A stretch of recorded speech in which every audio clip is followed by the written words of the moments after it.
Ça fait 12 ans que je fais ce métier et le problème, ce n'est pas la crise. C'est la gestion de la crise. Et en ce qui nous concerne, la gestion de la communication de la crise. Je m'appelle Madimba Kadimanzouji, je dirige l'agence de communication Edge Communication Sarlu et on va parler aujourd'hui de communication de crise. Allez, on y va? Par définition, vous n'avez pas de prise sur la crise.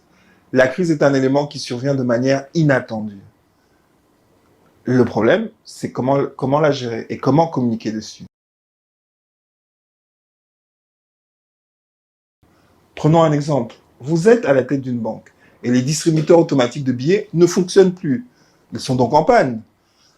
Attendez-vous très rapidement à ce que la presse titre « Crise de liquidité dans la banque X ou Y ».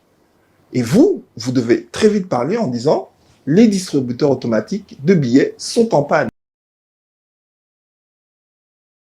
Après que la crise ait été nommée ou circonscrite, il faut déterminer qui va parler. Et c'est un élément essentiel de la communication. Il faut apporter un visage. Que cela soit un homme, une femme, votre chargé de la communication, votre responsable de communication, un employé, il faut que quelqu'un qui soit entraîné à le faire. Une agence comme la mienne propose du training média, mais il faut que la personne ait les outils pour pouvoir entrer en sympathie avec le public et en sympathie avec les premières personnes concernées, les victimes de la crise. Il faut trouver un porte-parole. Parler de la crise, c'est s'appuyer sur des arguments solides. Et pour avoir ces arguments solides, il faut discuter avec l'ensemble des parties prenantes qui doivent apporter l'information essentielle à la résolution de la crise. Je prends un exemple très simple. Vous êtes un constructeur automobile. Une série de véhicules sont sur le marché avec des freins défectueux. Vous les rappelez en usine pour les réparer. Il faut en parler. Et cette parole doit être constituée de ce que vont vous apporter notamment les ingénieurs qui ont travaillé sur ces véhicules. Donc il faut bien comprendre que non seulement vous devez avoir un visage qui va parler à la télévision ou dans les médias en général de la crise, qui va expliquer votre point de vue, mais vous devez aussi avoir des arguments solides que seules les personnes, les composantes, les parties prenantes à cette crise peuvent vous donner. De grâce, comme dit un de mes mentors, Alain Claude Christian Diateyo, la prise de parole est progressive.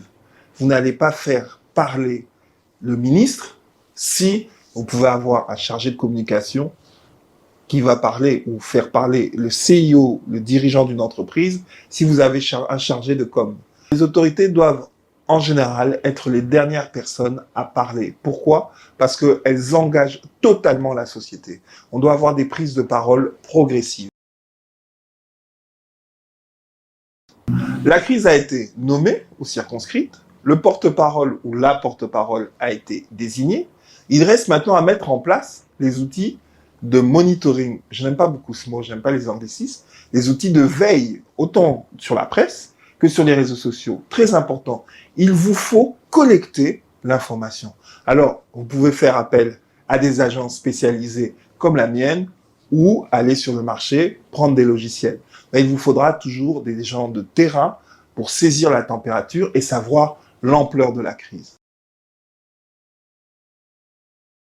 Une crise ne se prépare pas au moment de la crise, mais bien avant, sur les valeurs de votre entreprise ou de votre administration publique, sur ce que vous avez fait jusqu'à présent. Ce sont l'ensemble de cette notoriété accumulée qui font premier rempart face à la crise.